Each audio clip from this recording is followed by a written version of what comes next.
Olá, queridos, a paz do Senhor Jesus, a você, meu irmão, você, minha irmã, que é professor, que é aluno, que ama a escola dominical. É muito bom poder me encontrar aqui na TV Me Educando. Eu sou o pastor Rubens Mendes e no nosso encontro de hoje nós estaremos dando prosseguimento ao segundo trimestre do ano de 2017.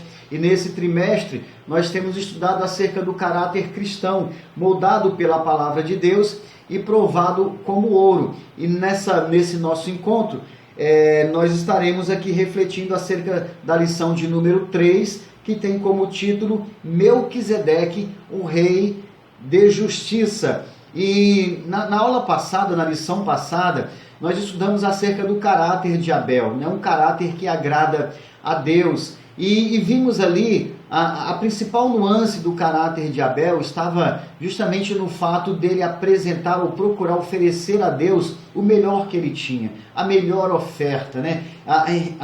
Aquela lição nos revelou a espontaneidade de Abel, o despojamento dele. E essa é uma poderosa lição para nós também e deve ser marca do nosso caráter, a nossa disposição em oferecermos ao nosso Deus o melhor que temos, o melhor culto que pudermos oferecer, desde o primeiro momento do culto até o seu final, que toda a atenção esteja direcionada para o nosso Deus e que estejamos adorando ao Senhor como devemos realmente adorar, em espírito e em verdade. Então nós vamos estar estudando no decorrer desse trimestre acerca de várias personagens bíblicas que manifestarão marcas do caráter que são lições poderosas e preciosas para a nossa vida. E se nós aprendermos e assimilarmos cada uma dessas marcas que estão sendo e serão apresentadas a nós, certamente o nosso caráter, o caráter dos nossos alunos será profundamente impactado pela palavra de Deus e pelos ensinamentos dessa preciosa palavra. A questão aqui de Melquisedeque, nós vamos ver o que se destaca no caráter dele, né? São duas vertentes do seu caráter que também são preciosíssimas e são lições que precisamos guardar no nosso coração.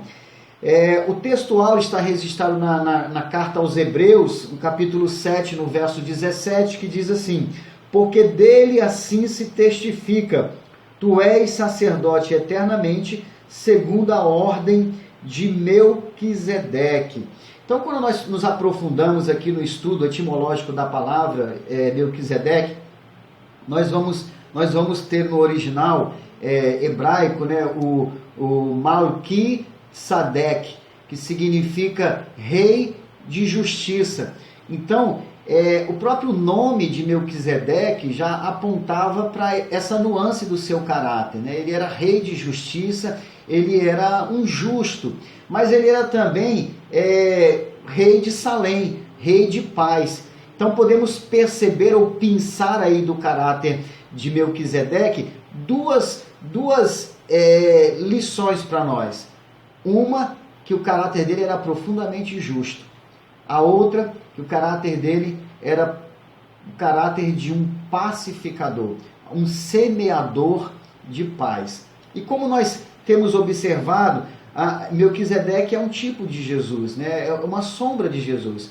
Melquisedeque apontava para o Senhor Jesus. E podemos perceber no caráter da missão de Cristo, no caráter da obra dele, essas duas marcas também. A questão da justiça e a questão da paz. Jesus é aquele que veio nos justificar, é aquele que veio fazer justiça por nós. Nós, na condição de pecadores, estávamos fadados à morte, à condenação eterna. Havia um preço altíssimo a ser pago, havia uma dívida grandiosa e Jesus veio pagar essa dívida. Então ele veio nos justificar, ele veio interceder por nós e nos fazer justos pelo precioso sangue dele. E nesse ato dele nos justificar, ele também promove paz entre nós e Deus.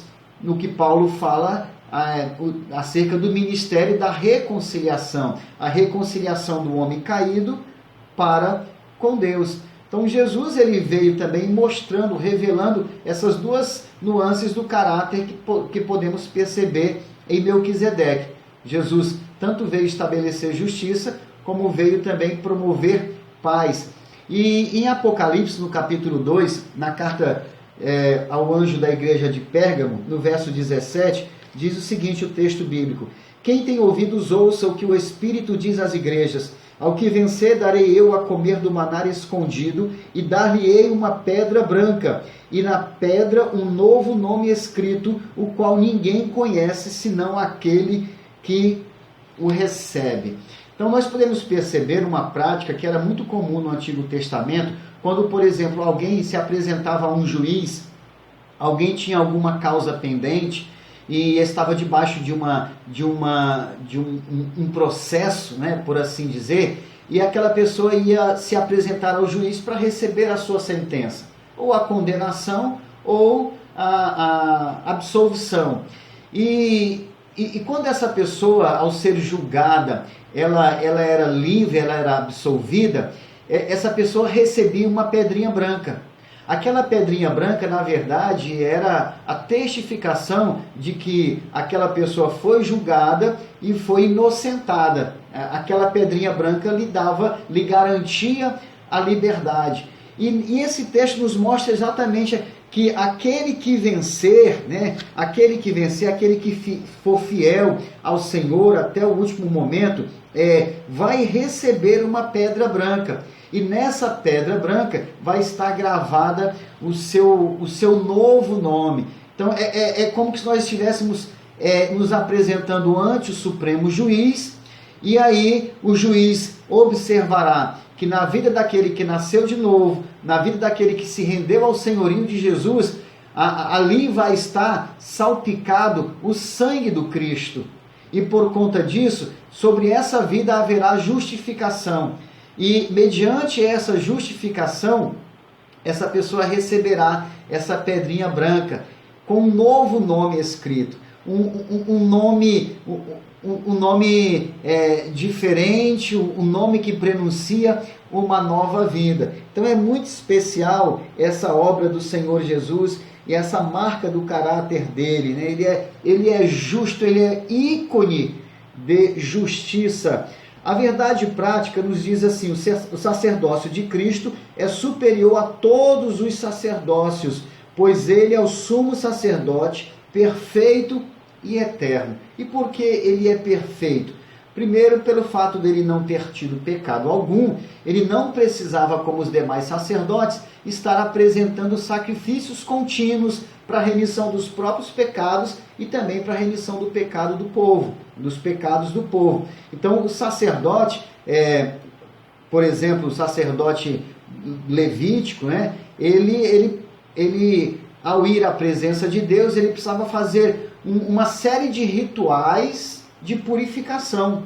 Já o Senhor Jesus Cristo, ele, no sentido de ser o sacerdote perfeito, né, ele, por não ter pecado, o sacrifício oferecido por ele tem peso eterno, duradouro. Então ele é um sacerdote, é o sumo sacerdote perfeito e eterno, porque foi de uma vez por todas.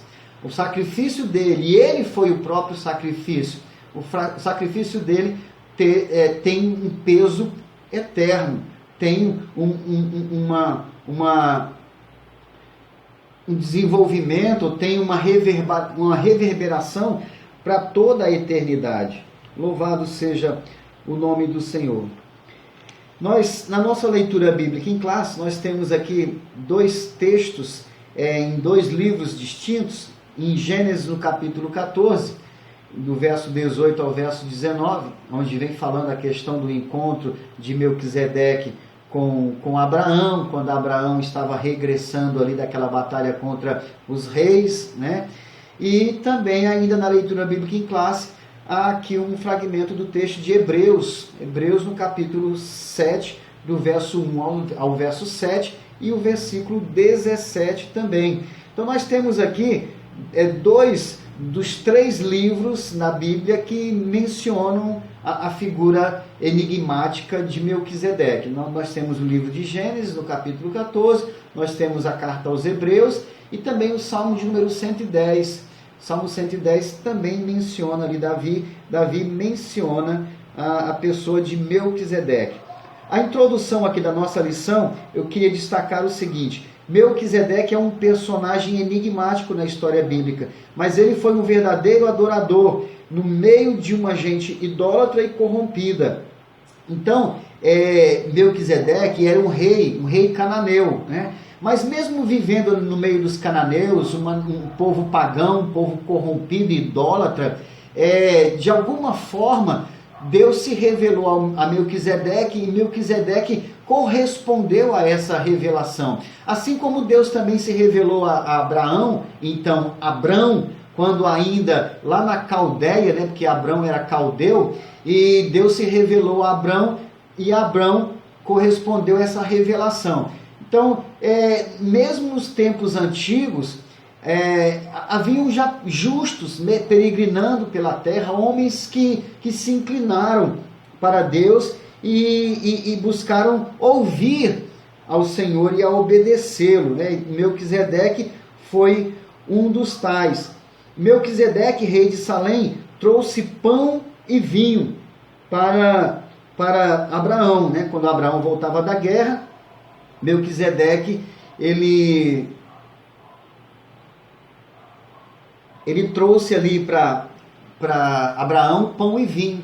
E é interessante essa questão do pão e vinho, né, oferecido a Abraão ou a Abrão por Melquisedeque, uma vez que Melquisedeque é esse tipo de Cristo, né, que o pão e vinho são 2 elementos muito familiares nossos, né, no âmbito do cristianismo, porque são justamente os 2 elementos da Santa Ceia, né, o pão que representa a carne do Senhor, que foi dilacerada na cruz, e o vinho que representa o seu sangue. Então, assim como Melquisedeque veio oferecer para Abraão, que é o pai da fé, ele veio oferecer pão e vinho, nós que somos, na fé, filhos de Abraão, também recebemos de Cristo a proposta do pão e do vinho, elementos representativos da sua carne e do seu sangue. Então é muito interessante essa associação aqui, né?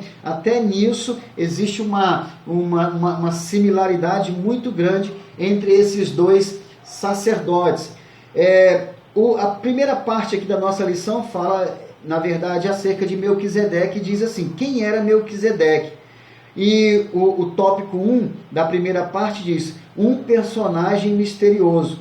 O autor aos Hebreus diz que ele era sem pai, sem mãe, sem genealogia, não tendo princípio de dias, nem fim de vida, mas sendo feito semelhante ao Filho de Deus, permanece sacerdote para sempre. Então essa questão aqui, dessa figura enigmática, né? O fato de Melquisedeque não ter uma genealogia, não ter princípio de dias, nem fim de vida, leva alguns estudiosos a várias conclusões, né? Ou pelo menos a várias conjecturas. Alguns estudiosos afirmam que Melquisedeque era uma manifestação teofânica, né, de Deus. Era como que se fosse ali um anjo na pessoa de um homem. Algumas pessoas afirmam, alguns estudiosos afirmam que era Enoque.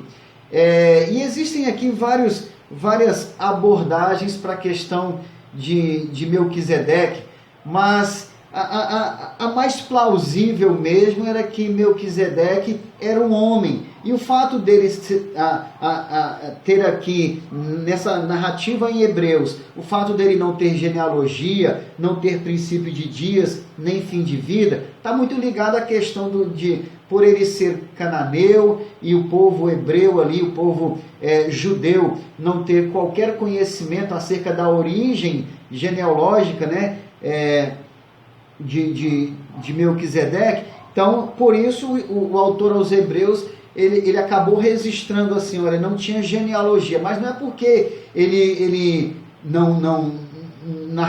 literalmente nunca teve um princípio. Não é porque ele literalmente nunca teve um pai ou uma mãe, mas pelo fato dessa genealogia, né? Pelo fato das origens dele não ter um registro, não ser conhecido. Então, isso acaba por ser o destaque aí nesse texto. O tópico 2 da primeira parte diz: onde ele aparece na Bíblia?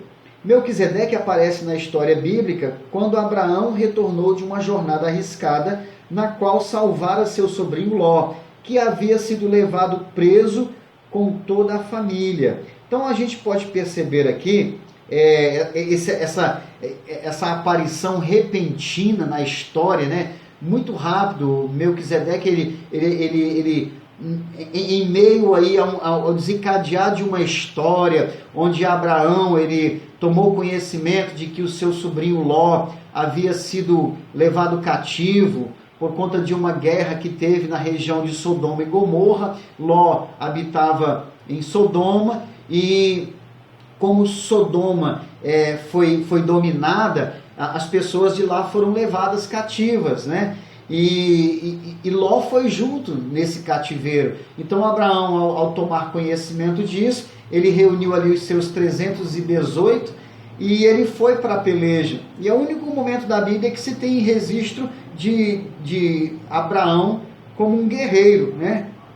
E ele foi para essa peleja e ele venceu a batalha, né? Ele venceu a batalha contra aqueles reis. E como era comum ali, né, nas leis da guerra, quando um exército prevalecia contra o outro exército, ele teria direito ali a recolher os despojos, né, os espólios daquele outro exército. Então, Abraão ele volta desta guerra bem abastecido, com bastante despojos, com muitas riquezas, né? E Abraão foi um homem muito próspero. Ele, ao peregrinar ali na região de Canaã, né? Na região de Canaã, ele adquiriu muitas terras naquele lugar, né? Abraão adquiriu muitas terras, inclusive existe uma injustiça muito grande de algumas pessoas que afirmam que Deus, ele na verdade tem um caráter bipolar, vamos dizer assim, né? Pelo fato de em algum momento Deus ser apresentado como um Deus profundamente amoroso e em outro momento um Deus profundamente perverso, quando ele ordenou o genocídio ali, quando o povo de Israel foi tomar posse da terra prometida. Então algumas pessoas ficam abismadas, ficam impressionadas pelo fato de que Deus deu aquela ordem para que povos inteiros, inclusive crianças, fossem eliminadas. Mas na verdade ali não houve nenhuma injustiça. Abraão, muito tempo antes, né, do fato ali da entrada ou da reentrada do povo de Israel na terra prometida, já com Josué, muito antes disso, Abraão ele já havia adquirido, ele já havia comprado ali aquela terra. Aquela terra era propriedade de Abraão e seus descendentes. Mas quando Jacó, num tempo de sequidão, num tempo de fome naquela região, Jacó peregrinou para o Egito, aqueles povos então ali, os cananeus, eles começaram a se apossar da terra que pertencia na verdade aos descendentes de Abraão.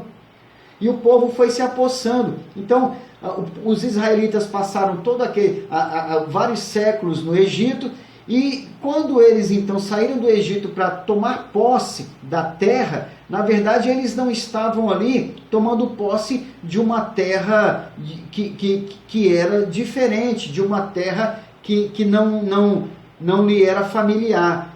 Pelo contrário, aquele povo estava ali para tomar posse da terra que já lhe pertencia e que havia sido ocupada por outros povos. Então, aquela expulsão ali, aquele ato de Deus ajudar Israel a retomar a terra, na verdade essa é a palavra, foi uma retomada. Não foi uma invasão e um genocídio sem nenhuma causa. Na verdade, aquele povo resistiu, aquele povo não quis ceder, né? aos donos originais, que era o povo de Israel, não quis ceder a terra, aquele povo quis entrar na peleja, e então houve aquele genocídio, houve várias mortes. Deus inclusive comandou e autorizou que o povo provocasse, o povo de Israel matasse mesmo aqueles outros povos, mas isso era para que o povo retomasse a posse da terra. O tópico 3 aqui da primeira parte fala acerca das características de Melquisedeque. E aqui nas características dele, nós temos na letra A o seguinte: ele era rei de Salém. Então, rei de Salém. Salém era um nome de um local que posteriormente, muito provavelmente, passou a ser Jerusalém, né? Já bem depois, Salém passa a ser Jerusalém. E Salém significa paz, né? E Melquisedeque, ele era rei de paz, era rei de Salém. E essa questão de Melquisedeque ser rei e também ser sacerdote, lhe aproxima muito da pessoa de Cristo, também enquanto rei e sacerdote. Mas Cristo também tinha uma adicional. Cristo, ele, além de ser rei, sacerdote, ele também era profeta, né? Então, o sacerdócio de Melquisedeque é superior ao sacerdócio levítico, né? Por conta de que os sacerdotes da linhagem dos levitas e de Arão, eles eram tão somente sacerdotes. Melquisedeque era sacerdote e rei, e ele apontava para Jesus, que também era sacerdote e rei, mas profeta inclusive, né?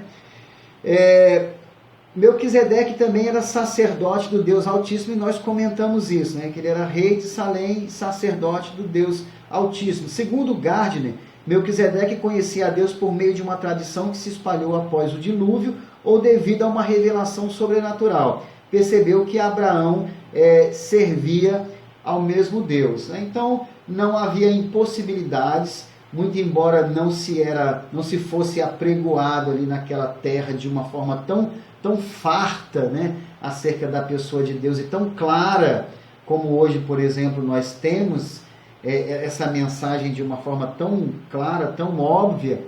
Naquela época não era tão claro assim, mas mesmo assim Deus tem e sempre teve os seus meios de se revelar ao homem. E assim como Deus se revelou a Abraão lá na Caldeia, Deus também se revela a esse homem cananeu, né, que é Melquisedeque. Melquisedeque também abençoou. Uma das características de Melquisedeque é o fato dele ser um abençoador, né? E ele abençoou Abrão. E mais uma nuance do caráter de Melquisedeque que deve ser servido de lição para a nossa vida. Nós hoje somos sacerdotes também, né? Lá Pedro, depois nós vamos ver um pouco mais à frente, Pedro aborda esse caráter sacerdotal que hoje nós, como servos do Senhor, somos, né? E como sacerdotes, nós também devemos ser canal de bênção para as pessoas, devemos abençoar as pessoas. Isso que Melquisedeque fez com Abraão deve ser prática também na nossa vida. Então, como sacerdote, ele abençoou Abraão. Ele abençoou e disse: bendito seja Abraão do Deus Altíssimo, possuidor dos céus e da terra, e bendito seja o Deus Altíssimo, né, que entregou os inimigos de Abraão nas suas mãos. Abraão deu dízimo a Melquisedeque. Então, é muito importante também essa questão. Abraão, quando veio da guerra, trouxe todos aqueles despojos. Ele ali recebeu, ele teve as suas forças renovadas pelo pão e pelo vinho que foram ofertados por Melquisedeque. E aí a gente também, né, na questão da Santa Ceia, de certa forma, nós temos as nossas forças renovadas na participação dessa ordenança.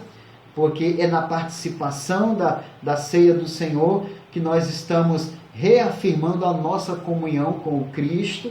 Então é muito importante nós não abrirmos mão disso, porque assim como Melquisedeque ofereceu para Abraão, que estava vindo da guerra, ofereceu o pão e o vinho, e aquilo restabeleceu as forças de Abraão, também no nosso encontro com o Senhor, diante da mesa da comunhão, ao participarmos do pão e do vinho, em memória de Cristo, nas nossas guerras diárias, nós recebemos renovo, nós recebemos ânimo para continuarmos a nossa caminhada. A segunda parte da lição, meus irmãos, fala o seguinte: lições do caráter de Melquisedeque. Nós já havíamos até comentado anteriormente sobre algumas dessas nuances do caráter de Melquisedeque. Por exemplo, essa primeira nuance aqui, um caráter justo, né? Rei de justiça. Essa questão, essa nuance do caráter de Melquisedeque, né? A questão de ser justo, aponta para Cristo, que também é marca do seu caráter ser justo, e que deve se refletir também na nossa vida, porque nós também honramos o Senhor de uma forma tremenda quando nós vivemos em justiça, em retidão. É isso que se espera daqueles que são representantes de Deus nessa terra, que são testemunhas do Senhor, que são sacerdotes, né? Sacerdotes do Senhor aqui nessa terra, um sacerdócio santo. É o que se espera como marca do nosso caráter também, a questão do ser justo, Uma outra característica do caráter, né, de Melquisedeque, é que ele tinha um caráter pacífico. Ele era um semeador de paz, ele era um pacificador. E nós também agora, na função de sacerdotes do Senhor, nós temos que ser esses propagadores da paz. O mundo em que nós estamos vivendo está, eu diria até, agonizando, necessitado e profundamente carente de pessoas que semeiem a paz. Dada tanta violência, tantas coisas terríveis, nós, como servos do Senhor, como sal da terra, devemos dar esse tempero, né, no meio de um mundo tão violento, cheio de turbação e dor. Nós precisamos ser esse bálsamo da parte de Deus na terra para trazer alívio e promover a paz real, a paz do nosso Senhor. A terceira parte da nossa lição fala o seguinte: segundo a ordem de Melquisedeque. Então aqui nós vamos trabalhar esse paralelo, né? Essa comparação que há no sacerdócio de Melquisedeque com o sacerdócio do Senhor Jesus, o sumo sacerdote dos bens futuros, o sacerdote perfeito, o sacerdote que uma vez se ofereceu como um sacrifício, como uma oferta agradável e que é suficiente. Essa oferta é suficiente. Não há mais necessidade de que uma outra oferta seja apresentada a Deus. O Senhor Jesus, como o Cordeiro Santo, que foi imolado, né, que como uma ovelha muda foi levada ao matadouro e não abriu a sua boca por amor a nós, ele se entregou e se fez oferta, se fez preço quitador do pecado da humanidade.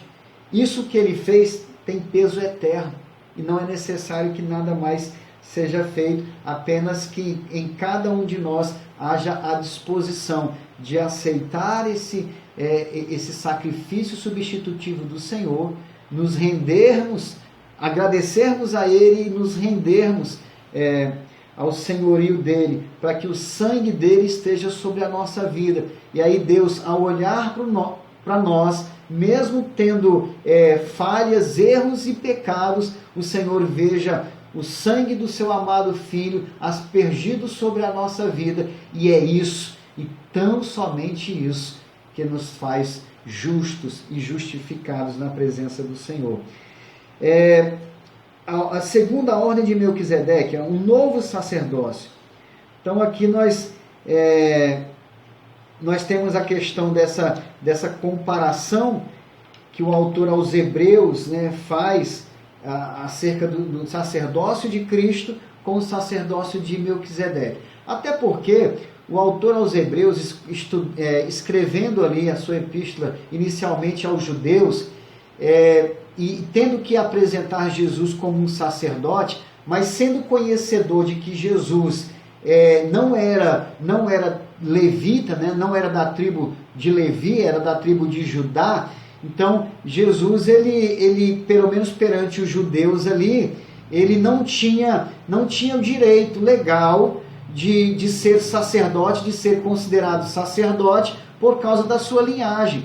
Na tribo de Judá, ninguém foi levantado como sacerdote. Isso era ofício levítico, né, da tribo de Levi e dos filhos de Arão. Então, o autor aqui aos Hebreus, ele vem justificar a questão do sacerdócio de Cristo e, inclusive, vem incrementar a sua justificativa, mostrando que o sacerdote de Cristo, além de ser um sacerdote, um sacerdócio genuíno, era mais elevado e mais nobre do que o sacerdócio levítico, quando esse autor aos Hebreus associa o sacerdócio de Cristo, de Jesus, ao de Melquisedeque, que não tinha ligação nenhuma, né? Os levitas ainda nem haviam nascido na época de Melquisedeque.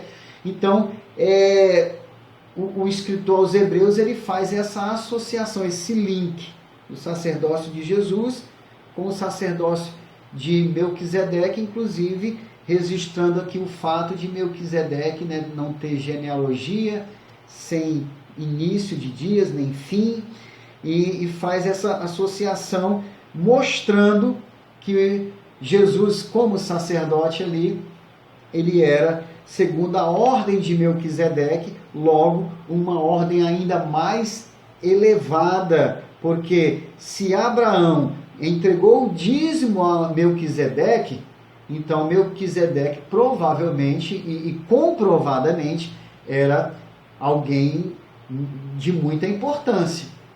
E o povo judeu reconhece o pai Abraão, logicamente. E se o pai Abraão